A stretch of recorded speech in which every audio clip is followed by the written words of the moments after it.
Listen, we have on the line Karen Evans, who is the attorney for the Cecil Mills family. Now, Cecil Mills is the man who's 77-year-old man, collapses directly across the street from the fire department in the District of Columbia, and the family goes across the street to the fire department, tries to get help, can't get help. It's just a tragic thing. And then, when the fire department finally dispatched an ambulance, guess what? They dispatched it to the wrong area. The family was notified of this by a reporter. Have you been told that the original dispatch that did go out went to the wrong quadrant of the city? No. They sent it to northwest instead of northeast. That's why my daddy laid on that ground. And nobody would come.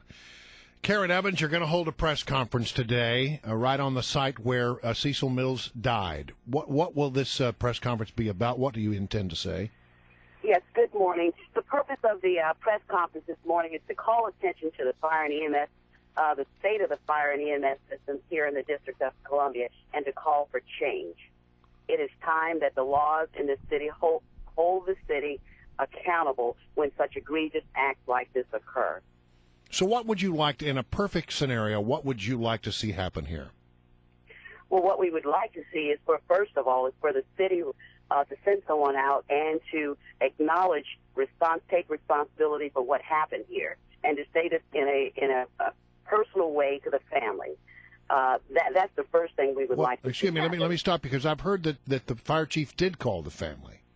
A call. But as you also heard, he claims that he knew this man on a personal level, and that is true. And if you know someone on a personal level, you don't make a public phone call in your official capacity. You come and you render personal and sincere condolences to the family. So that's the first thing you want, okay? What else?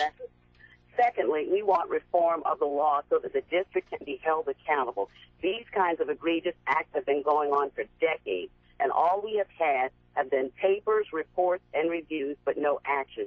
It is time for the laws to be changed so that the district can be held accountable for events like this. Wait, what does that mean specifically? I mean, how is the district prevented from being held accountable right now? The law in the District of Columbia at present makes it extremely challenging to hold public safety officials and employees accountable for these kinds of events because of a doctrine that is known as the public duty doctrine. It sounds like a positive and beneficial law, but in reality, it hurts families that are harmed by the carelessness of city employees. Under this law, the city government owes no duty to help or protect any specific resident, but only owes a duty to the public at large. And what this means as a practical matter is that families who have been devastated, like the Mills family, and they're not alone, such families have no recourse or very limited recourse in the civil justice system. So they can't sue for wrongful death here or for negligence because the law says that, they're not obliged to help any specific citizen, just the public at large. They can bring a suit, but what often happens, and we hope that it won't happen in this instance, but what often happens is that the city then files a motion to dismiss such actions, asserting immunity and raising the issues that I've talked about, this public duty doctrine. Oh, we would love for them to try that one, Karen Evans. Karen Evans is the attorney for Cedric Mills's family here. Medrick Cecil Mills. Can I ask you something about the fire lieutenant at the center of this storm? She is Colleen Davis. She is the lieutenant who was in charge that night at the that day at the fire station. She claims that the firemen who first learned about Mr. Mills's situation came to her and said that someone had tripped and fallen across the street. Now, how does that story wash with what the Mills family has said? I don't know anything at all about that. What I do know is what actually happened is that Mr. Mills collapsed on the scene across from the fire station, and that multiple calls were made to 911, and that many people went across the street to report what actually happened. And what did they tell him? Did they say this man has fallen down, or did they say this man is dying, he's had a heart attack? What did they say? Well, obviously, the people on the scene, as we understand it, there was no one that was trained in medically, so no one made a diagnosis as to what was wrong with him. But what was made clear, as we understand the facts, and we are conducting an investigation at this moment, what we understand is that reports were made not of a fall, but that this gentleman was in distress and help was required. Should the mayor fire the fire chief? Something needs to be done. Something needs to be done, and as we all know, things flow from the top down. But you're not saying he should be fired. I'm not calling for that. If that's what it takes to make change in this city, then that's what needs to be done. Should the lieutenant in question be allowed to retire with her pension? You know, if that's what it takes to cause change in this city, sure. Yeah.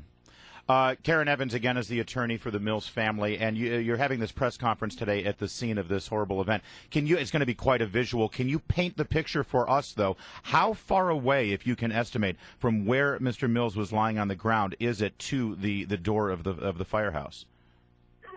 You probably asked the worst person about to estimate distances, but I'm going to guess, and this is nothing but a guess. I'm going to guess maybe 200 yards, maybe more. Not very far. You'll see today at the press conference that it is directly across the street. You can see it from every aspect of this shopping. Well, that's my next question. Could if you stand in front of the firehouse, can you see the spot where Mr. Mills was on the ground?